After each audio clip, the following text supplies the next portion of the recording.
United man, my name is Shane. This is the Manchester United versus Manchester City preview. Now, it's the big one. It's the game that matters most throughout the season. For where we are this season to what we hope to achieve for the rest of the season, we need to get a result here.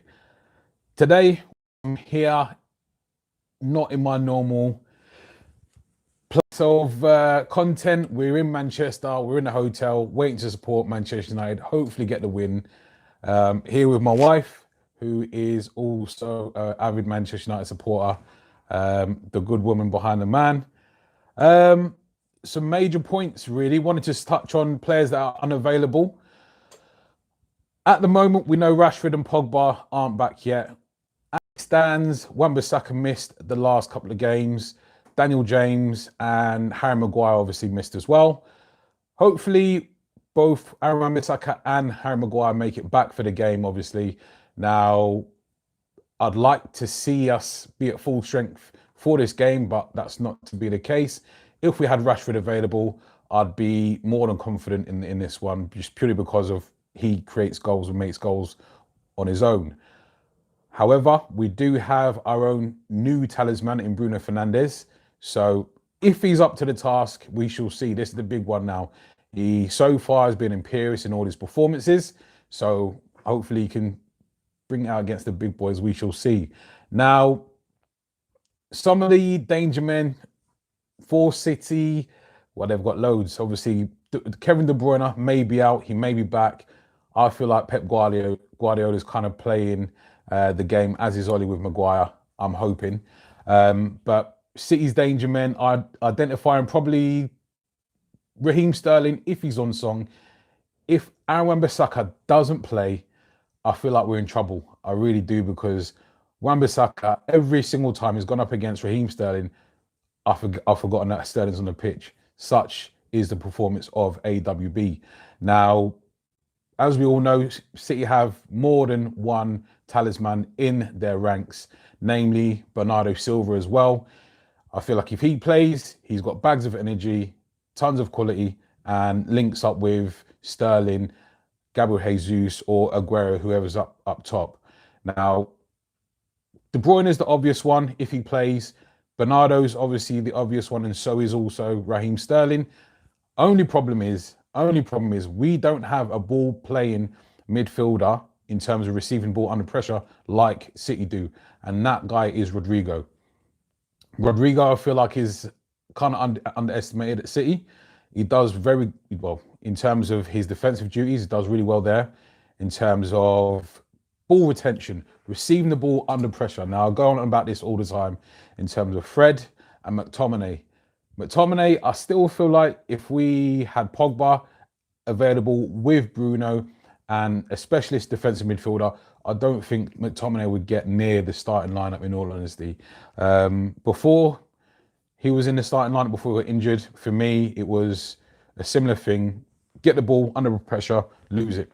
Since he's been back, only been a couple of games, but done the same thing over again. So for me, I don't feel like if we do make another purchase for a central midfielder in the summer, I don't think McTominay gets near. I think Fred's closer to being part of that starting lineup, if that's the case. But realistically, I can't see McTominay being involved from the beginning, because it's a top-rated team. And it'd be interesting to see what Solskjaer goes with. And we'll go through the predicted lineup in just a moment. Wanted to touch on United's key players as well. Those being, as I've mentioned before, Wan-Bissaka, if he's available, brilliant. If Raheem Sterling plays and Wan-Bissaka doesn't play, we're in trouble. Such is the defensive capabilities of Wan-Bissaka. Also, Bruno Fernandes, as I mentioned already as well, he's turned out fantastic performances since he's joined United. He is the guy to unlock the City defence. And if Aymeric Laporte isn't playing for City as well, then I think City's in trouble, because lead me nicely onto my next point. Our next key player is Anthony Martial. Martial, we've all seen it, that goal against Watford. When he's on song, when he can be bothered, he's brilliant. But all too often, he's up and down. He's not, I don't know, he's just not consistent. as we all know. For me, as I've said before in previous videos, unless he starts churning out between 5 and 10 goals between now and the rest of the season in all competitions, the question's got to be asked seriously. Is he the guy to take us forward as Manchester United's number 9? And it's a big question because he's got all the ability in the world, but consistency-wise, it's just not there. So, yeah, that's crucial because he can create his own shot. He can create for others as well. But we shall see off that. Getting on to the predicted 11. I've gone for, and Ollie tends to do this quite a lot in the big games. Let me know what you guys think on this one. Gone for David De Gea in goal. 5-3-2, by the way. De Gea in goal. Back three of Lindelof, Maguire, and Luke Shaw. Luke Shaw operating off that left-sided centre-back, which is what he's done a good job of so far this season when he's featured in that position. Wing-backs would be Brandon Williams and Aaron Wan-Bissaka. Again, fingers crossed that Wan-Bissaka's playing. Midfield three of Fred, his mobility, lateral quickness, and all-round athleticism, and his good performances this season so far as well. Matic is a good reader of the game, doesn't have the athleticism, but I feel like his reading of the game, he's sometimes got a cool head, but can be rash at the same time. So it just depends on which Matic turns up. And also, Bruno Fernandes is pretty much the first name on the team sheet at the moment. Up top, gone with Ighalo starting. Now, this is a crucial one. I feel like if Ighalo starts, he could surprise us. He really could. Now, don't forget, when we signed Ighalo, a lot of people were like, oh no, Watford reject and all that jazz. Listen, since he's been here, he's been a breath of fresh air. He can hold up play.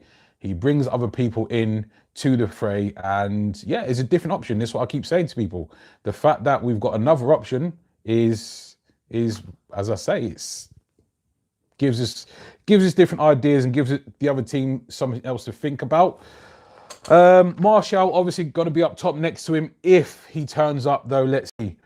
That leaves, and I've even gone to task here with the bench as well. Gone with Mero, Axel Tuanzebe, Delo, McTominay, Daniel James, Mason Greenwood, and Juan Mata on the bench. So if that's to be the case, then I think we're in good stead. Even likewise, obviously, it's the obvious one. If we have quality in the first team, the starting 11, then that obviously makes our bench a lot stronger. So this is where we are at the moment. We're improving our starting 11 and therefore making our bench stronger. So let's go to the comments and see what everyone's saying. Agile Justice, what's going on? Salih Enoch, blessings to United. I completely agree. Red Devil Studio, my guy G, what's going on? Hey, bro. Is this a review or a preview? It's a preview, my man. Palmeiras, big up Shane. How's the hand? What's your opinion on Shaw right now? Personally, I think he's on track to get back to his best. Luke Shaw's an interesting one because seeing him play against Derby the other day, it was good to see him driving with the ball, being confident in possession of the ball as well. I'd just like to see him be a bit more decisive in his defensive work. But as you said, he's on his way back to his best. A massive part of that for me is Brandon Williams, which I'm sure most of you would agree with. Brandon Williams not only getting his opportunities, but taking them and doing very, very well once he's been playing. So it'd be good to see if they do start off with that 5-3-2 tomorrow. Obviously, it just gives us a little bit more solidity. My only thing is, attacking-wise, that's why if we are to play 5-3-2, we'll need to have Brandon Williams as that attacking outlet down the left-hand side because, as we know, Wan-Bissaka isn't that much of a great attacking threat. And that leaves us with Ighalo, Martial, and Bruno Fernandes, which is good. That's 4 options, but whilst remaining solid. Dean Ryan saying, hi, Shane. Do you think we will win tomorrow? That takes me on to my predicted score line. I've gone for 2-1 on that one. Let me know what you think on that. But Palmeiras, just to answer your question, car's still on, but it's due to come off on Thursday next week. But my hand's all good, man, so much appreciated for asking. Bean Cooper, this is a legend. I don't know about that, but I'm much appreciated for the compliment. Bean Cooper, Do you think Igalo will get game time? As I've said in my predictive 11, I feel like he gives us a different option. Greenwood, Daniel James, and Rashford, when available, and Martial, they're all the same type of player. They're all quick, agile, good feet, whereas Igalo will receive the ball into his chest, into his feet, under pressure with his back to goal, and look to bring teammates into it. And he's a fox in the box, which is what we need. Too many occasions where there's been balls crossed into the box and there's been no one there, and I'm screaming at Martial to say you're supposed to be our number 9. You know, getting those tap-ins as well. McTominay needs to play, says Dean Ryan. He's got the heart and passion of a United player, which I completely agree with. One of the first names on the team sheet for me. I agree in terms of passion and the heart for Manchester United. There probably isn't any other player that typifies Manchester United, really. But in terms, for me, quality-wise on the ball, too many times this season and last, when he's receiving the ball under pressure, he doesn't quite have that vision in terms of seeing a picture in his head before he receives the ball to his feet, knowing what he's going to do. So that means knowing what pressure's around him, what pressure's coming, what players are available for him, what movements are available for him. He's trying, but as I say, for me, he's 24 now, so how much more is he going to improve between now and, I don't know, say 3-4 years' time? Dwight Hastings, yes, Mickey will be a part of that United midfield. Come on, man. Okay. Red Devil Studio, good to see you, Shane. What's going on, bro? What else we got there? I wish Igalo starts tomorrow, says Agile Justice. As I said before, Igalo is an option. I don't think he can go too much wrong because he's a little bit more, not forgetting he's athletic as well. He's a bit more of a throwback type of player though. So in terms of, he likes to play with his back to goal, but he does have the pace to do damage in behind as well. So yeah, let's not forget that. Red Devil Studio, we could play that the diamond, which helps our midfield, but Igalo instead of Greenwood. Yeah, for me, Greenwood and Martial up top hasn't really ever worked so far. Obviously, as I say, Greenwood's still learning his trade, obviously, playing up top. Greenwood is more, he's someone that, he's on the peripherals of the game.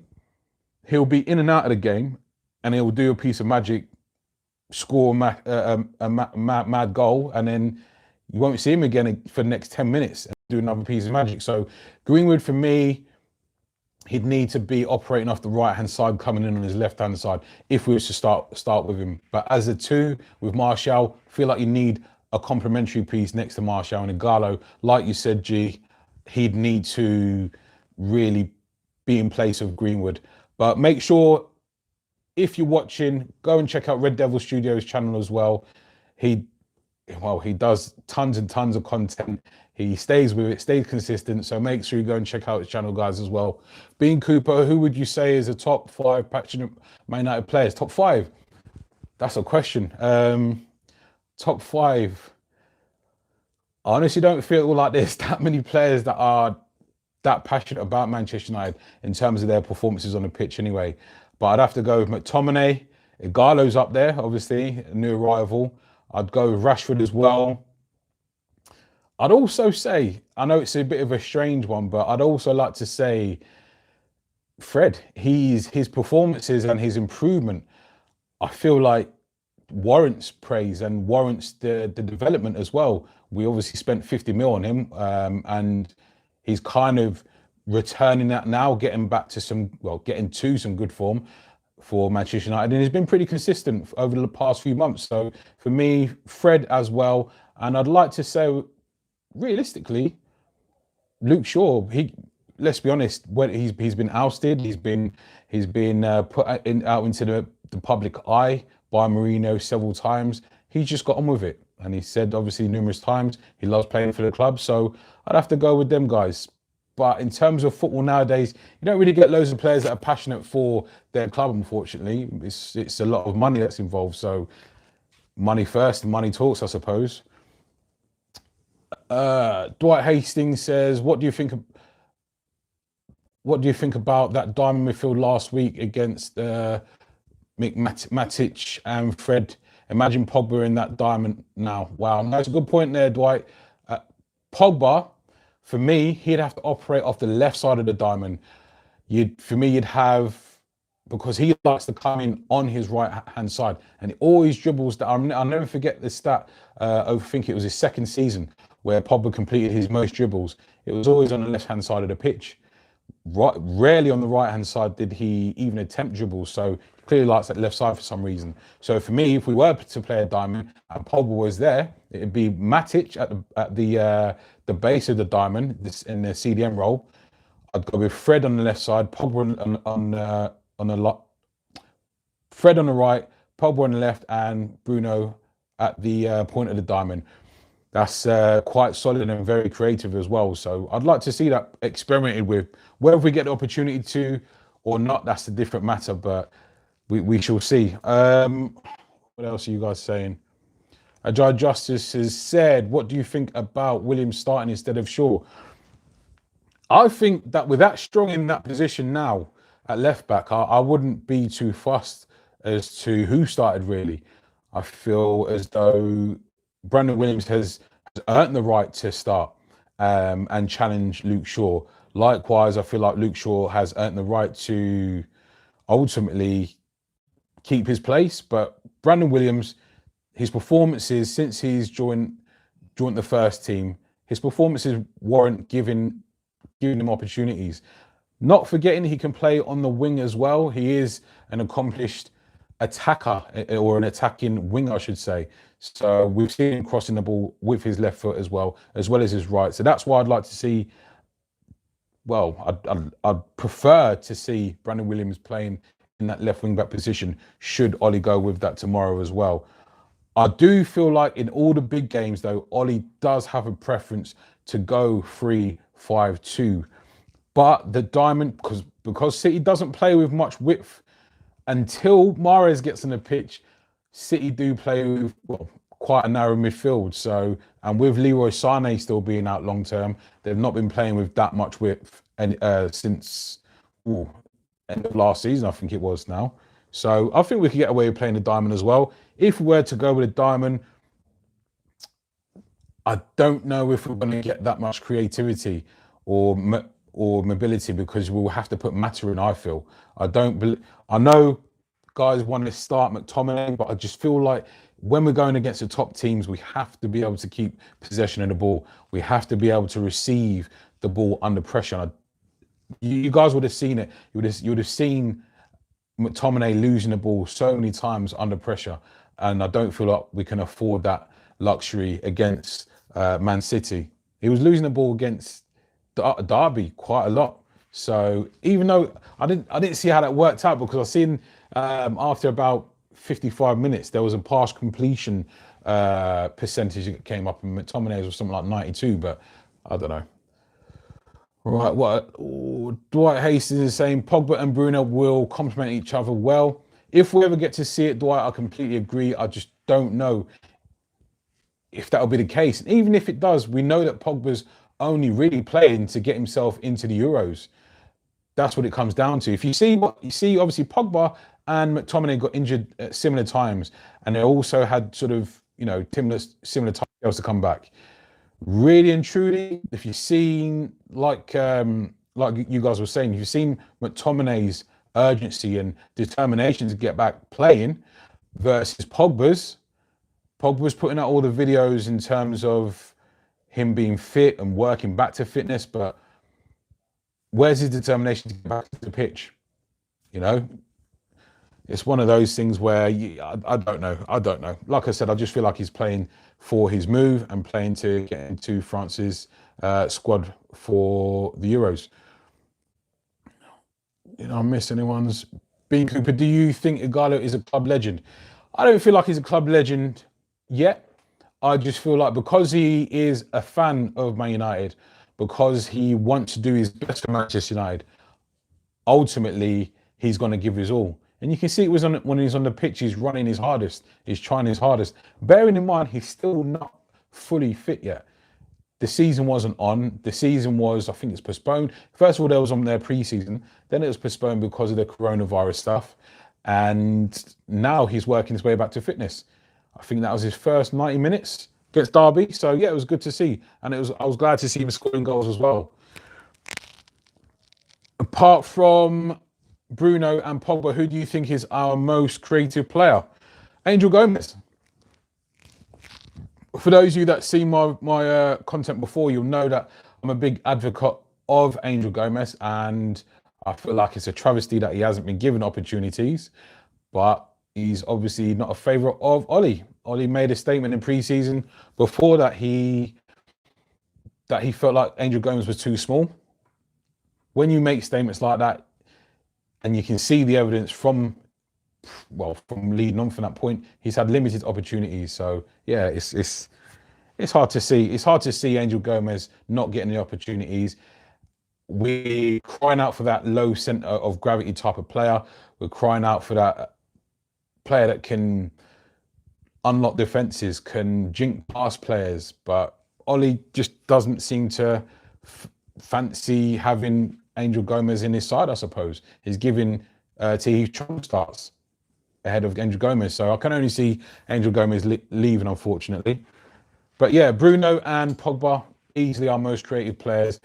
How creative would that be if they were both in the starting lineup on a regular basis? I believe it'd be quite scary for the opposition, with having Rashford and Greenwood and Martial and Ighalo ahead of them as well. So if we had those two creating for those four, and Daniel James throwing him into the mix as well, then it'd be frightening for the opposition.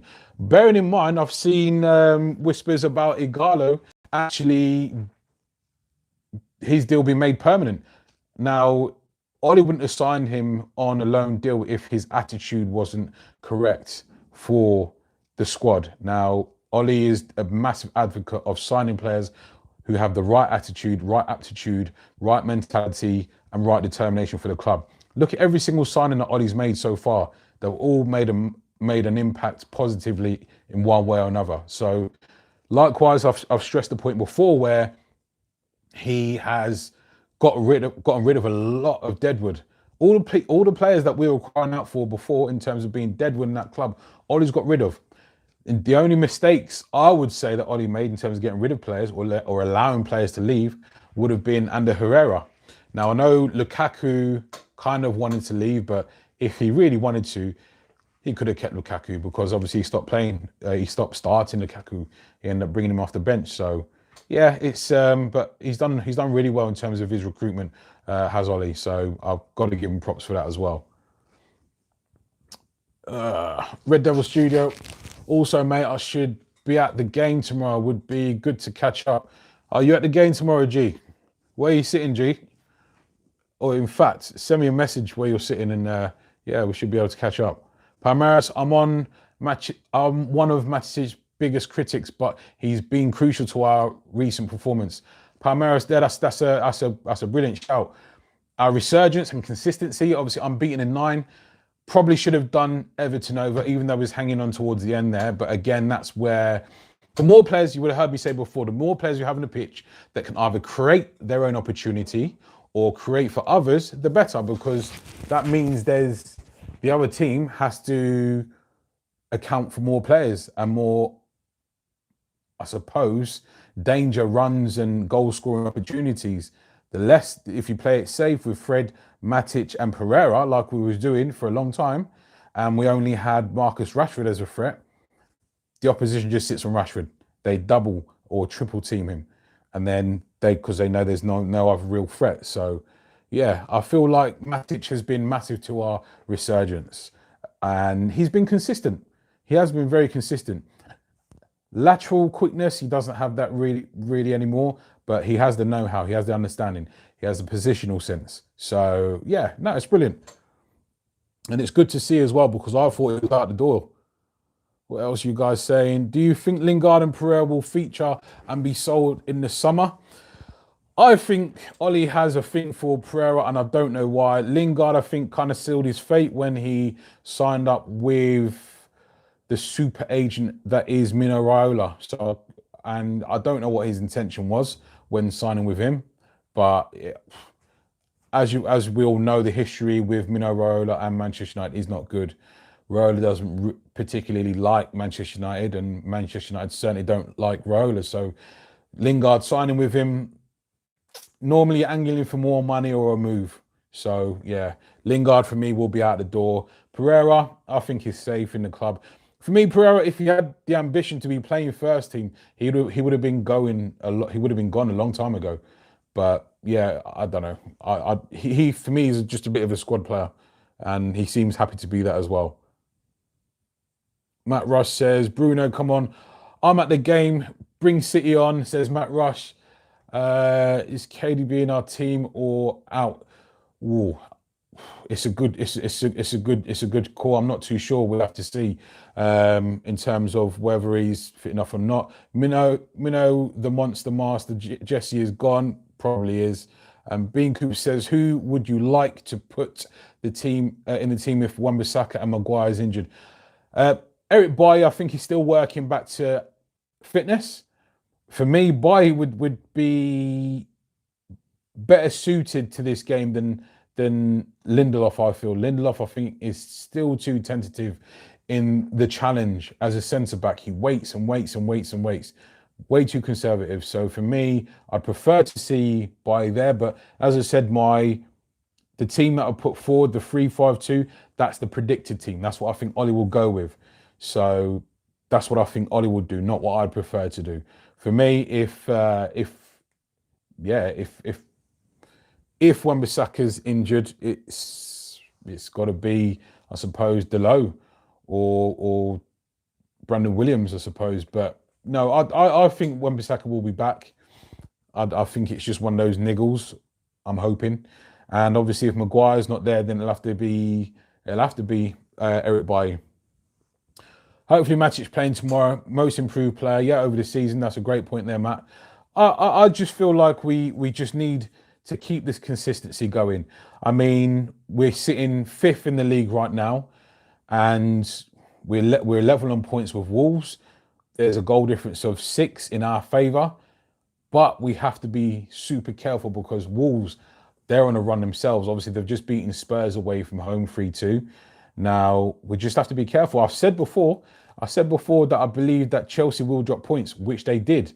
They drew, but then we went and drew against Everton as well. So for me, we've got the opportunity to go and catch Chelsea. We just have to be consistent ourselves. I did say I feel like we could drop 4 points in the running because we've only got 10 games left, but I don't feel like we can drop any more than that because we've got Wolves on our tail. And Chelsea, I think they'll drop 4 points as well. We've got a better goal difference in Chelsea of +4 as well. So we've just got to be careful. We've just got to be super consistent as well because at this moment in time, yes, we're unbeaten in 9. Yes, we've been keeping clean sheets, but we have to be honest with ourselves in the fact that the teams we've been keeping clean sheets against are the teams we should be keeping clean sheets against. Everton, for me, we had the opportunity to go at them because when we was on top of the game, they didn't have an answer for us. But towards the last 20, we sort of almost give into them and we was just almost holding on. And we got a lucky break with the disallowed goal courtesy of VAR, which I feel like has been in our favour quite a lot this season realistically. So yeah, we've just got to take our opportunities, like we did against City when we beat them 2-1 in the league last time, like we did when we beat them in the cup as well. We've just got to take opportunities. Problem is we don't have Rashford. If we had Rashford available, I'd be more confident in that respect as well. Bean Kubi said, do you think Wan-Bissaka is underrated and underappreciated? I'm sure I've heard that in the lyrics somewhere, but I don't think Wan-Bissaka is underrated. Underappreciated, maybe. When I say underappreciated, I feel like people don't really value defensive work anymore. When I say to people he is the best one-on-one defender in the league, possibly in Europe, I don't think they understand or appreciate what that statement means. That means he can go up against any one player on his own and stop him. If you think about it, the attacker has the advantage because he knows what he's going to try and do in his head before the defender does. So 9 times out of 10, the defender's reacting.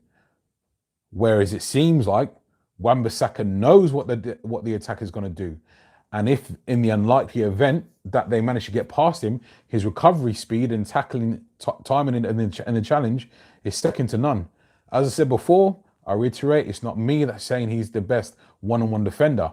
You've got ex-professionals saying that, i.e. Gary Neville, i.e. Martin Keown, Alan Shearer. They're saying the same thing. It's not just me. So in terms of underrated, as I say, I don't think he's underrated, but underappreciated, definitely so.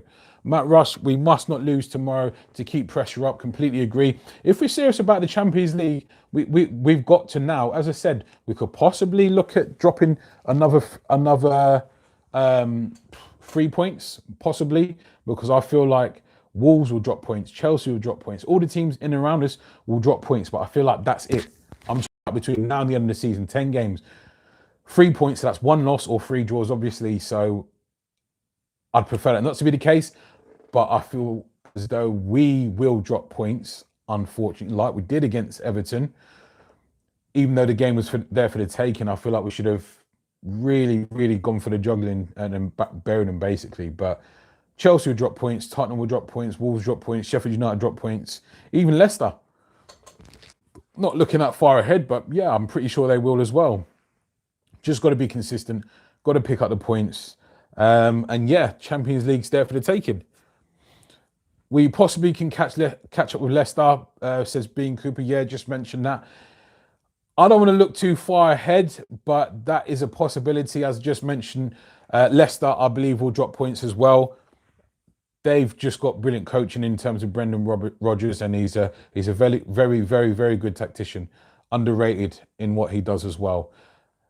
Easily the best in Europe. Virtually nothing gets past him. Absolutely agree there, Matt Rush, in terms of Wan-Bissaka there.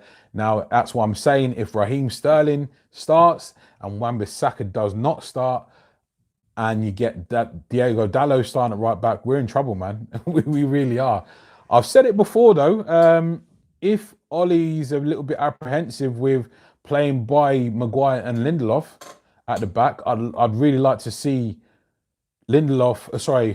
Bailly, Maguire and Wan-Bissaka start as a starting 3 centre-backs.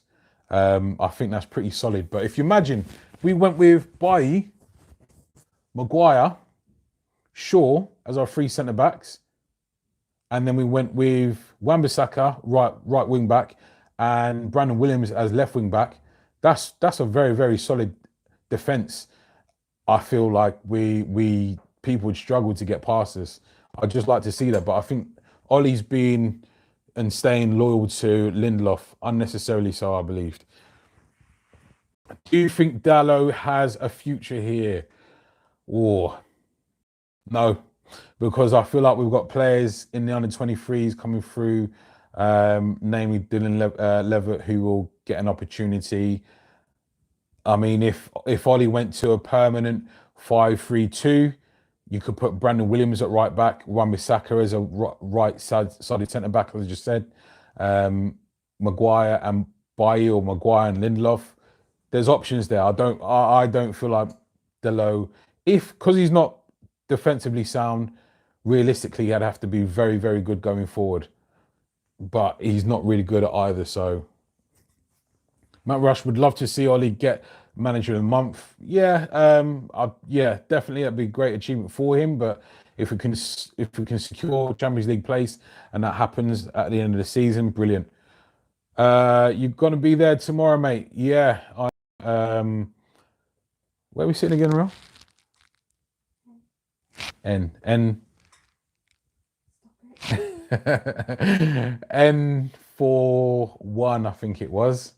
My memory serves me right.